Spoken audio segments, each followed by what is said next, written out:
কারণ আল্লাহর হাবিব সাল্লাল্লাহু আলাইহি ওয়াসাল্লাম বলেছেন, মুসলিম শরীফের বর্ণনা, আন উসমান রাদিয়াল্লাহু আনহু قال, হযরত উসমান রাদিয়াল্লাহু তাআলা আনহু থেকে বর্ণিত, উনি বলেন, আল্লাহর রাসূল সাল্লাল্লাহু আলাইহি ওয়াসাল্লাম বলেছেন, মান সাল্লাল ইশা ফি জামাআতিন ফাকান্নামা নিসফাল লাইলা ওয়া মান সাল্লাস সুবহা ফি জামাআতিন ফাকান্নামা কামা কুল্লাল লাইলা।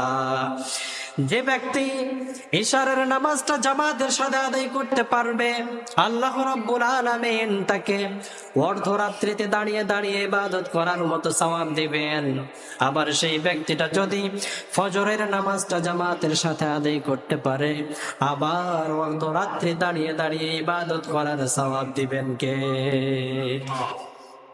আপনি ফজরের নামাজটা জামাতের সাথে আদায় করবেন,